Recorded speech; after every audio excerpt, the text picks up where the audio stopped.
Welcome to the Spirit Sessions podcast.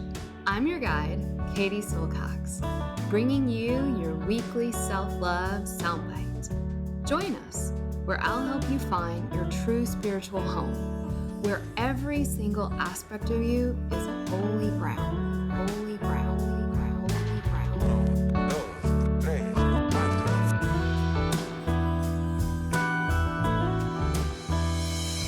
This is Spirit Session Podcast with Katie Silcox. Venga chicos, empezamos. 5, 4, 3, 2, 1, 0. All engine running. Liftoff. We have a liftoff. Hi everyone, Katie here. This podcast is intended to inspire you, educate you, and most importantly, support you on your journey towards knowing who you really are, that inner self, that inner teacher. I am not a psychologist or a medical doctor and do not offer professional health or medical advice on this podcast. If you are suffering from any kind of psychological or medical issue, please do the right thing and seek help from your qualified health professional. So today's podcast is brought to you by one of my favorite companies. We've had them on the pod before, female-founded Pavani Ayurveda. They are making artisan lines of small batch, pure, organic Ayurveda products. They're making them up there in Northern California, you guys. This is the stuff that I personally use. They are handcrafted. These gals know what they're doing. They are raising consciousness through their products. Their offerings are cruelty-free, vegan, and they really do a great job at selecting herbal ingredients that are sustainable, which really matters. There's a lot of over-harvesting of these Ayurvedic herbs. So they're helping out, making sure that the plant medicine is abundant for many generations. In addition to those amazing formulations, why I love this company, their marketing is amazing. Go follow them on Instagram. It's beautiful. But also all of their stuff comes in glass bottles.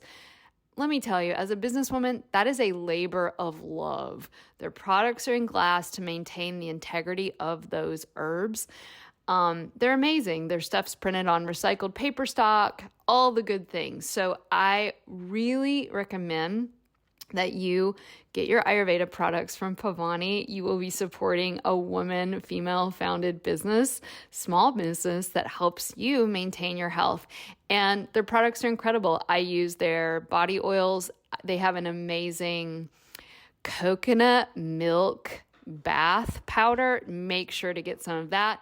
And really everything. I love all of their products. So thanks, Pavani, for sponsoring this podcast. Hello, hello, hello. It's your girl here, Katie. Wow, guys, have I got a pod for you. I think it's going to be super helpful. I have this imaginary vision of people listening to this podcast and having conversations with their loved ones, with their partners, and I'm practicing this stuff myself. So what are we talking about today? We're talking about why we all need to shut the F up, including me. So we're going to be talking about being a good listener and how, we know we need to do it, but no, it's so much bigger than that. This is the essence of spirituality.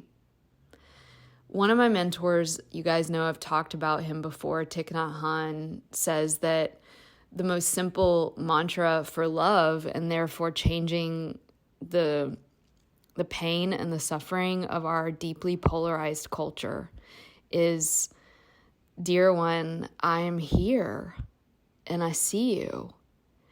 And listening and seeing really go hand in hand. Of course, as humans, we see and we also hear when we're in conversation. And of course, we intuit, we sense. But what I've seen from working with people, and especially what I've seen from dating, and I happen to date men, and what I'm hearing from my male friends And, we have a school that is a woman-centered space, and we see it with the women that come to Shakti school as well. People are starved to be heard.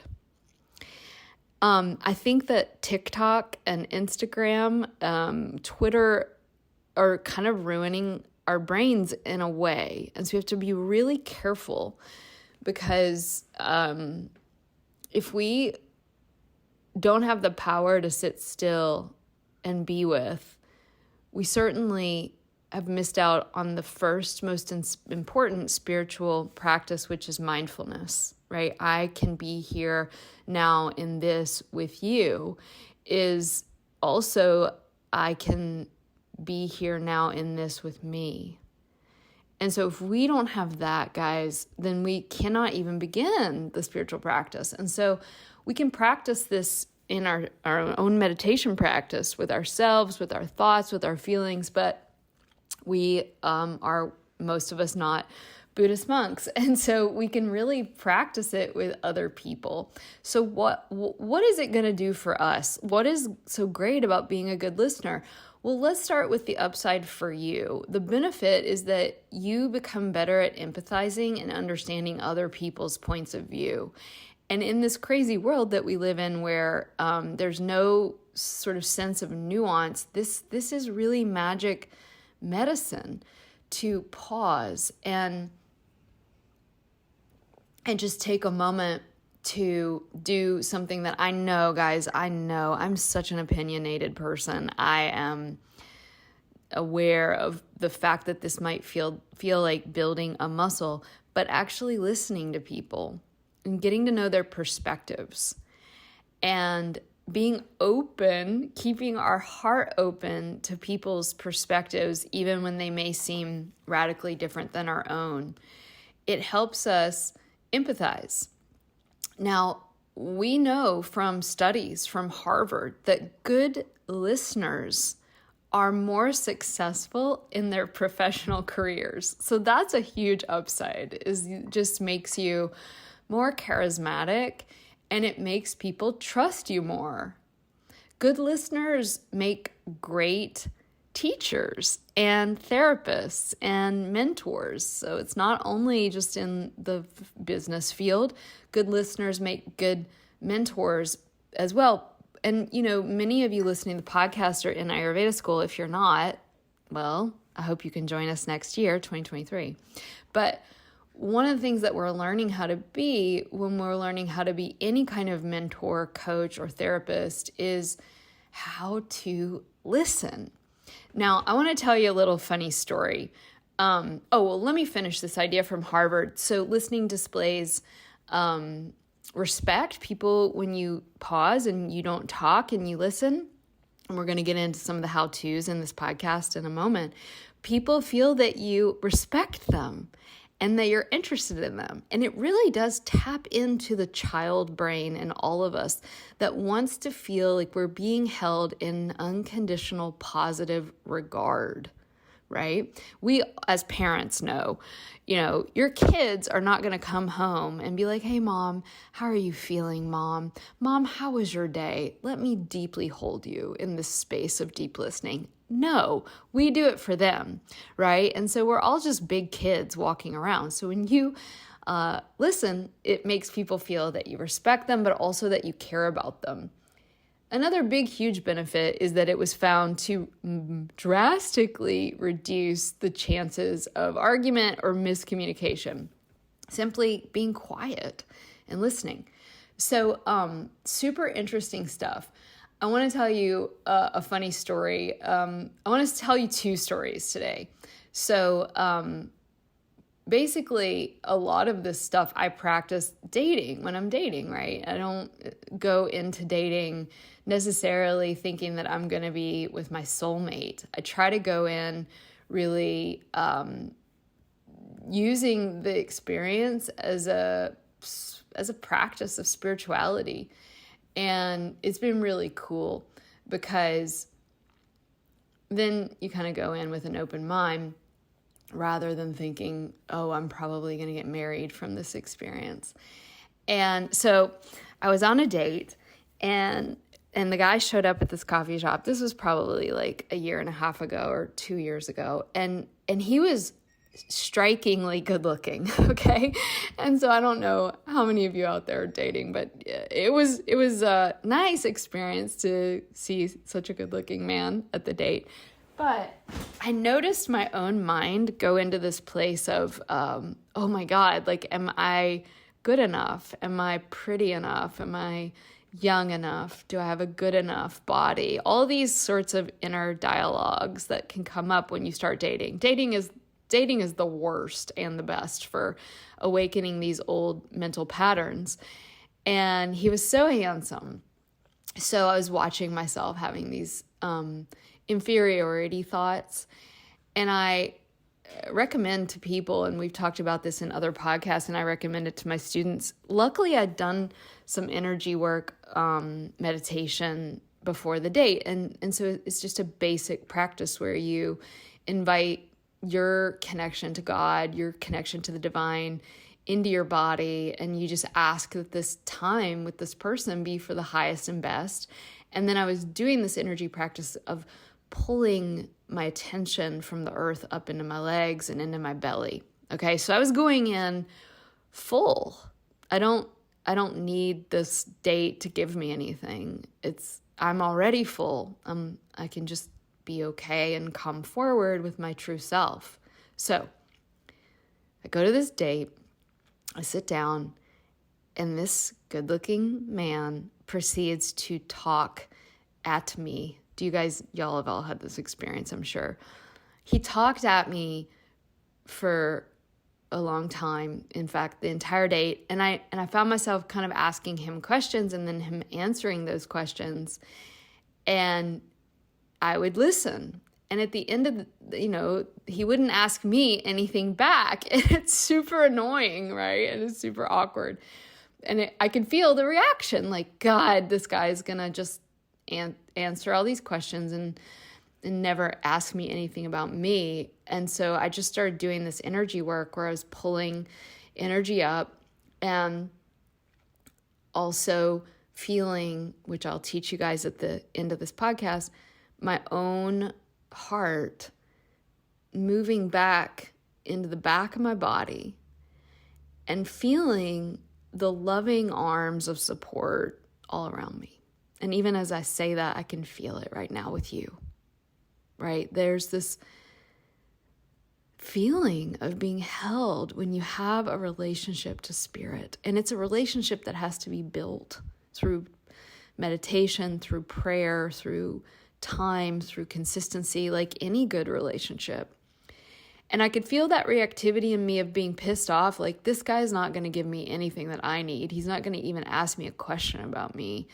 Okay, rather than sit here in this day and just be miserable, I'm going to feel the divine Father, the divine Mother holding me, and I'm going to just listen and be mindful. Anyway, I'll teach you this practice at the end. Long story short, I just do this beautiful energy work the whole time he's talking. And at the end of the day, we get up and leave the cafe. And by then, it's like, it doesn't even matter if this guy's good looking. I didn't really feel like I wanted to go out with him again. We leave the cafe, and much to my shock and amazement, he looks at me and he says, Katie, thank you. This was such an awesome day. You are so amazing. And I think I've even told this story, so apologies that I'm telling it again. But what I keep telling the story because it was so shocking, because guys, I hadn't said anything. And all I'd done was fill myself up, take care of myself, and listen deeply to him.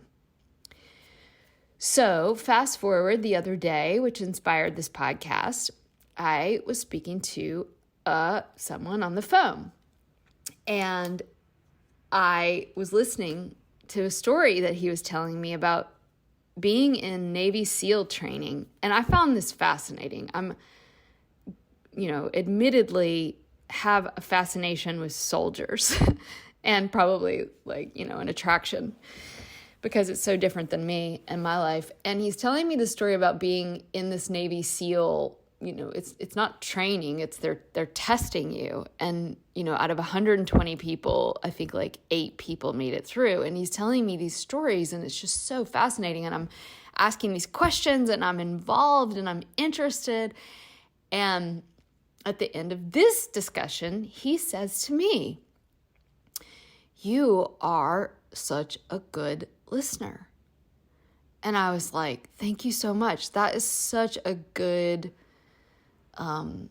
compliment." And he followed up. Those of you in the yoga and wellness world are going to love this. And he was like, "Yeah, I had actually Googled you before we talked. And by the way, this was a phone date, and we've never met." And he was like, "Yeah, I Googled you." I was like, "Ugh, unfair."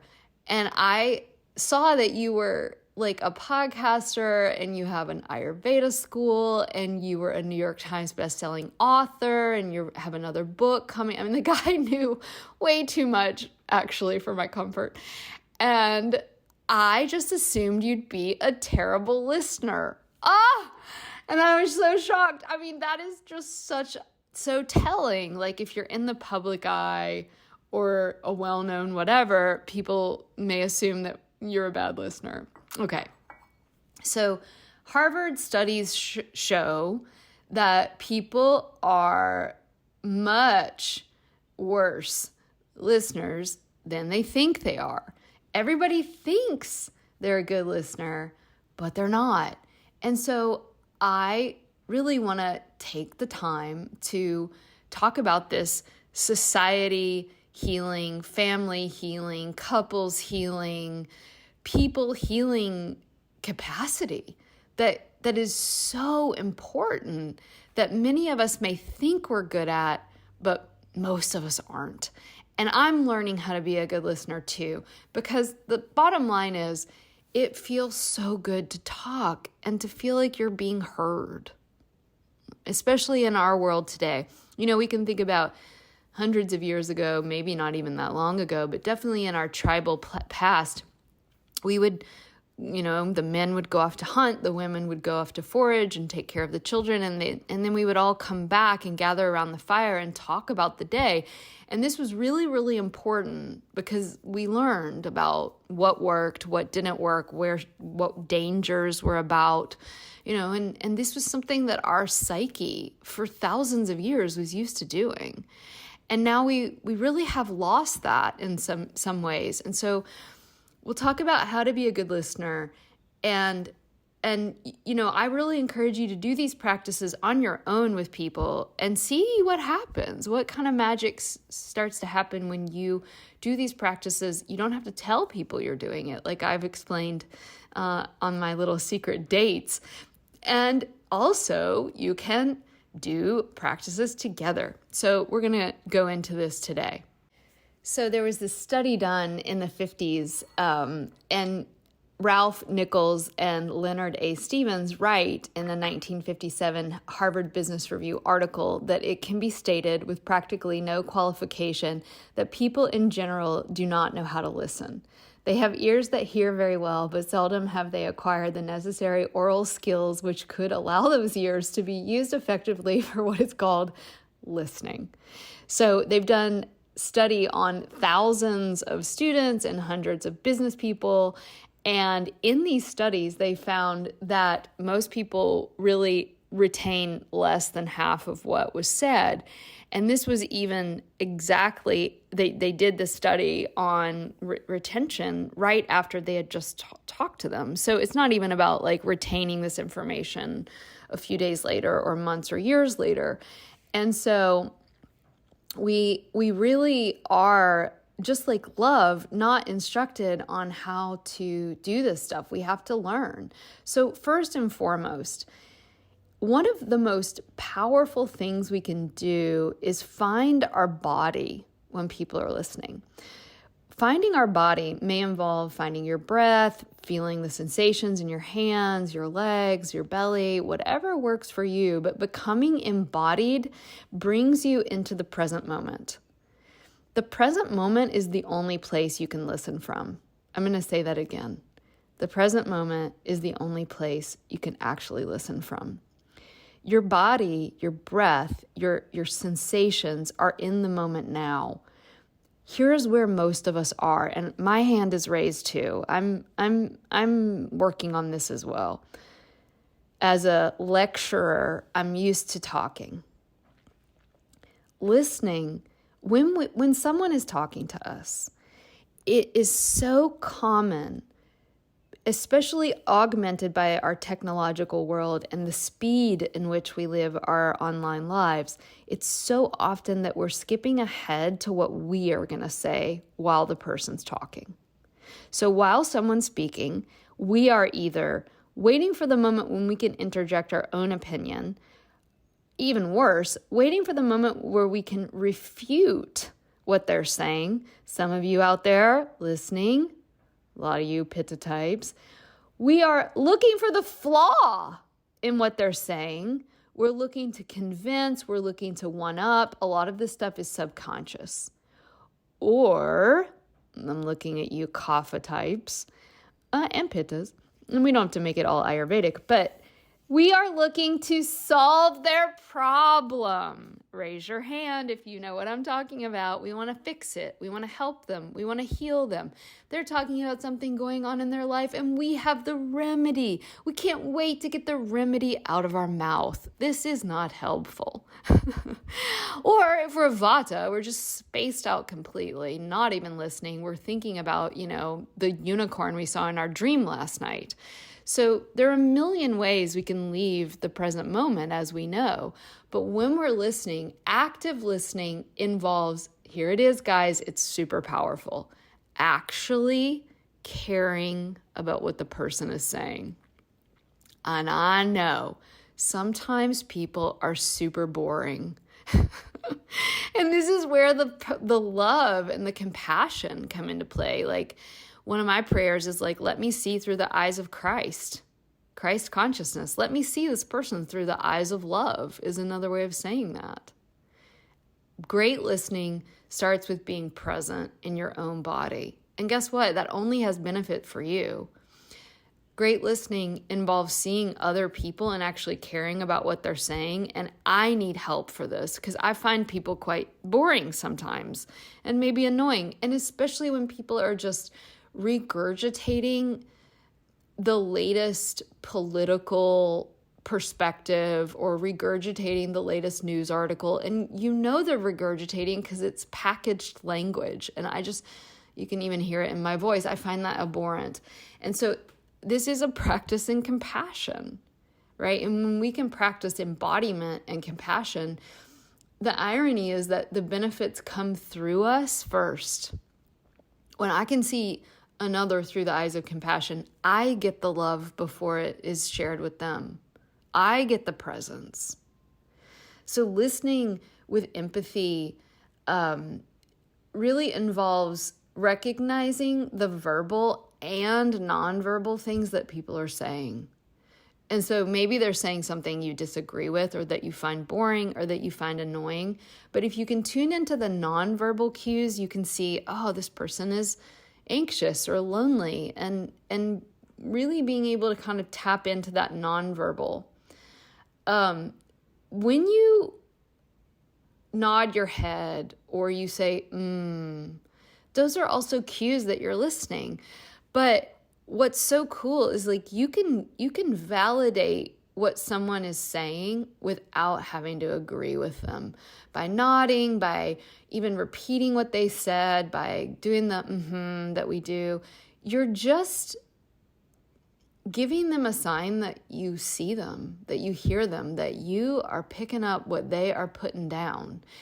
And no one really wants to, for anyone, so here's what I've learned from many, a stumble and a fall.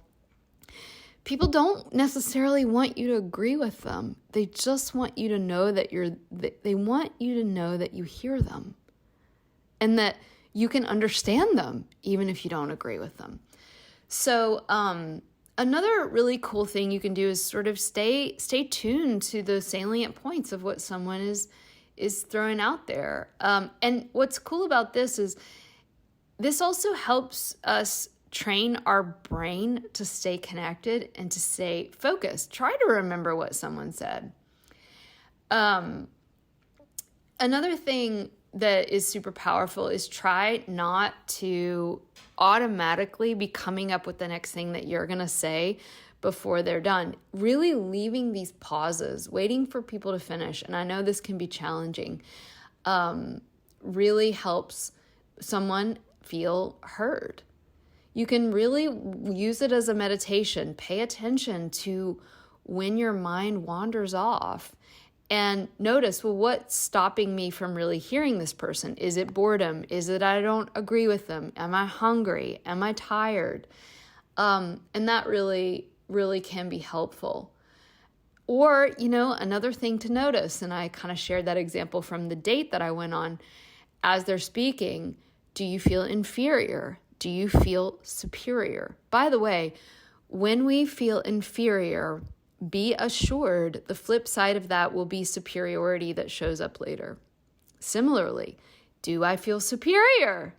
Am I bored? Is this person, quote, not worth my time? Be sure that when we go into the energetic of superiority, it is only a matter of time that we flip into inferiority. These things always go together. So the idea is that we move beyond our inferiority and superiority. But when we do that, we may notice our inner critic.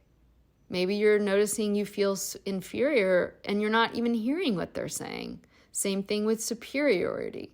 What has blocked you from listening? And just come back to the body and come back to paying attention. Another thing that can get in our way, and I definitely understand this one too, is our feelings. Oh, mama, right? You're having a good time, you're having a nice dinner with someone, and then they say something that triggers an emotion. Super uncomfortable, right? And so our own emotions can really fog up our ability to be a good listener. And so if you have an emotional reaction, it is the formula is very simple, but it's really hard to do sometimes. And that is be kind to you.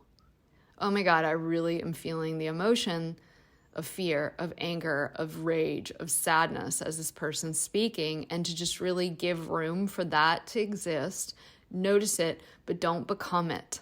Don't merge into it. Trying to withhold evaluation, notice that thinking mind wants to go into judgment. And here's what the thinking mind does. This is actually a childhood state. It's a developmental part of our brain, and it makes us versus them.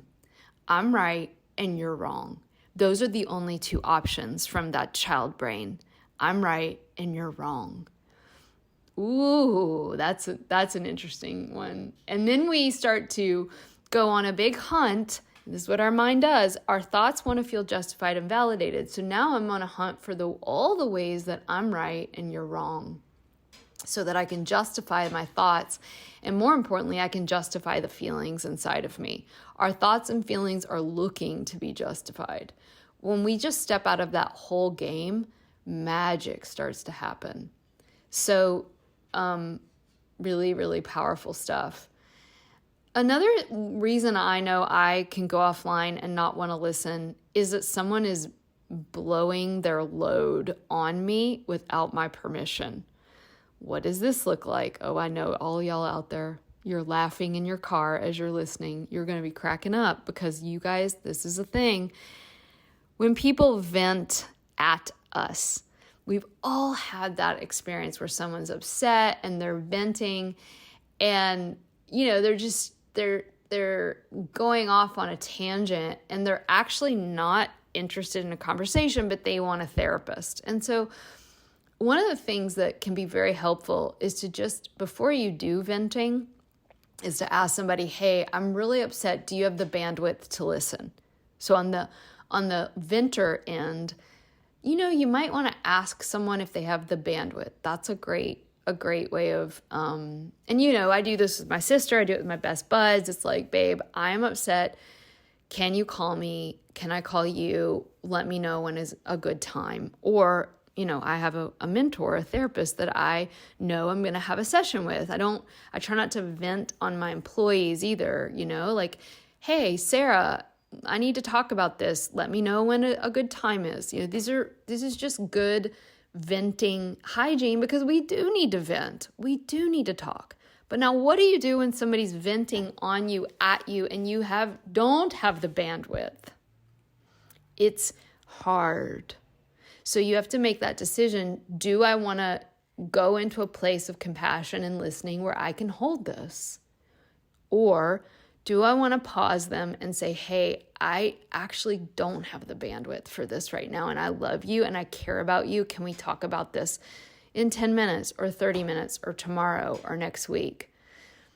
If you do have the bandwidth, great. And what can be really helpful is, remember, it's not our job to fix it. It's just our job to be there for them. Remember that Thich Nhat Hanh mantra, dear one, I am here for you and I see you.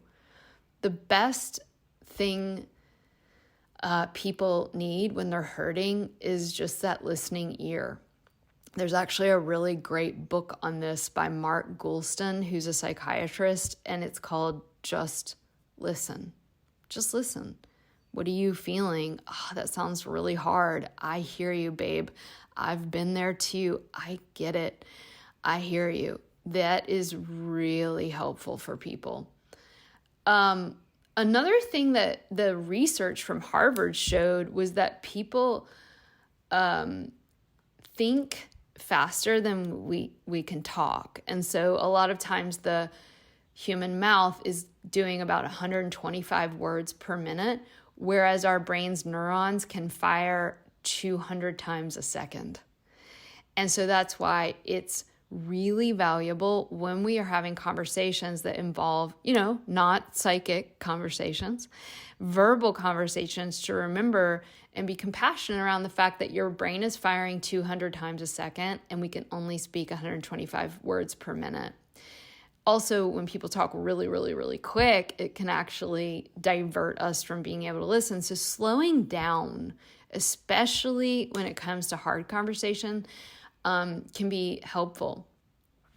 Remember, the effectiveness of how we speak is not so much really about what we're saying or how we're talking. It's actually about the power of our capacity to listen. So if you want to be a better speaker, learn how to be a better listener. So what can we do now that we've gone through a little bit of the studies and the science around this? Okay, how do I become a better listener? One of the things that we can do beyond what I've mentioned before about just getting in your body, coming into your breath, is come into your legs and your belly. Inhale up through the left leg. Feel it. Find your belly. Exhale down the right. Inhale up the right leg into your belly. Exhale down the left. Now, obviously, you don't have lungs in your feet and legs and belly, but you have attentional capacity. And so another way of saying this is bring your attention through the soles of the feet all the way up through the left leg into the belly, and bring it down the right leg. And when someone's talking, you can do this. And it helps you stay tuned to yourself. It helps you focus on the moment, and it helps you be a better listener without going into thinking about what I'm about to say next. Another powerful practice, this one is even better in some ways. I love using that grounding one when I feel like I need energy to be able to endure certain people. It's just true, right? And that's okay.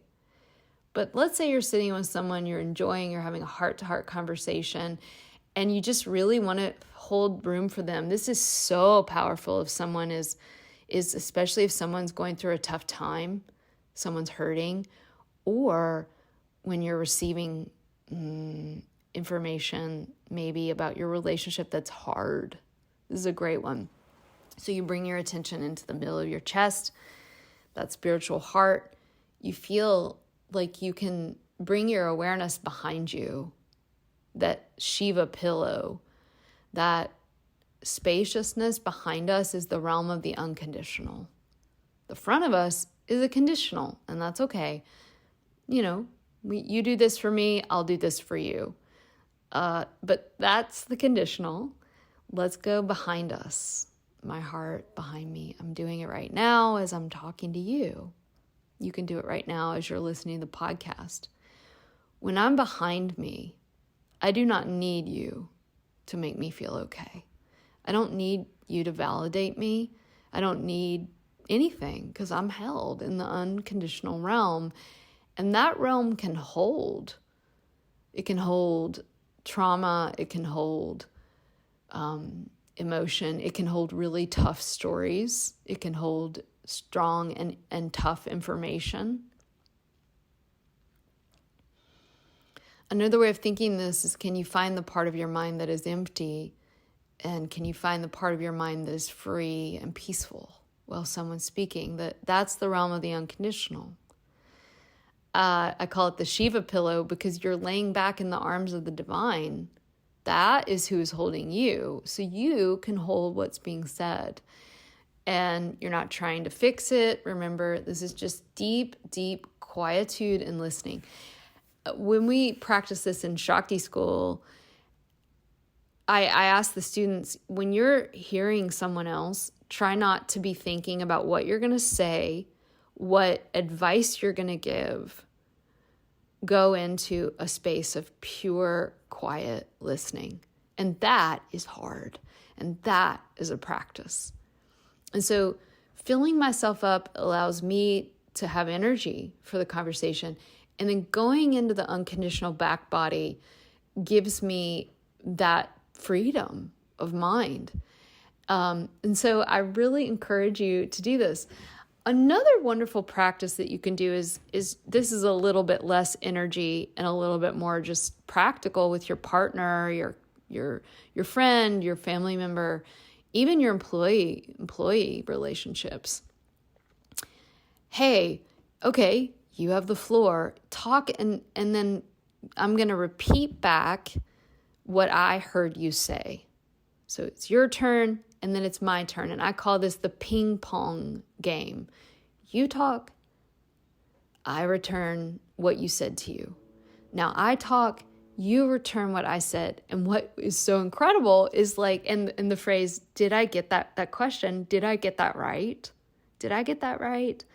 Guys, doing this for 5 minutes revolutionizes relationships, makes us feel seen and heard, on some level satisfies that part of all of us have, of that child brain that desperately wants to be understood and held in unconditional positive regard, wants to be heard, wants to be understood. So you got it. It's my turn. You respond back. What I heard you say is this. Did I get that right? And maybe they say, no, you didn't. And they can kind of rectify. And now it's my turn. I'm going to talk. You're going to say what you heard and ask, did I get that right? And I can tell you whether or not you did. And doing it I think of it as like a relational meditation, can be a really powerful practice. So maybe you want to try this out with your friend, with your husband, especially when it's conversations that are tough. Beautiful people. That was a lot of talking. So I'm going to go be quiet for a while, but I hope this was helpful. Feel free to share this podcast. Give us a 5-star rating if you love it. And guys, we have one live event happening, Charlottesville, Virginia, that first weekend in May, 6th and 7th. We still have about 20 spots left. They will go quick. What are we talking about? We're talking about my new passion, which is Jungian archetypal psychology, and how this interfaces so beautifully with Eastern wisdom, with Ayurveda, with Buddhism, with Zen, with my practices, embodied Ayurveda plus Western mystical mind. It's happening in May 6th and 7th. If you want to come, the link is below. If you cannot come to Charlottesville, we get it. You can come on Zoom. So anyone around the world can come to this event. And guess what? Men, welcome. We want you. Men and women, welcome. Please come. May 6th and 7th. We've got a link if you want to read all about it in the show notes. All right, guys. See you soon. A big special thanks to Kevin Carlisle of Goodbye Gemini who wrote this beautiful podcast music, and to DJ Juan Pablo Jimenez in southern Spain for mixing it and making it magic.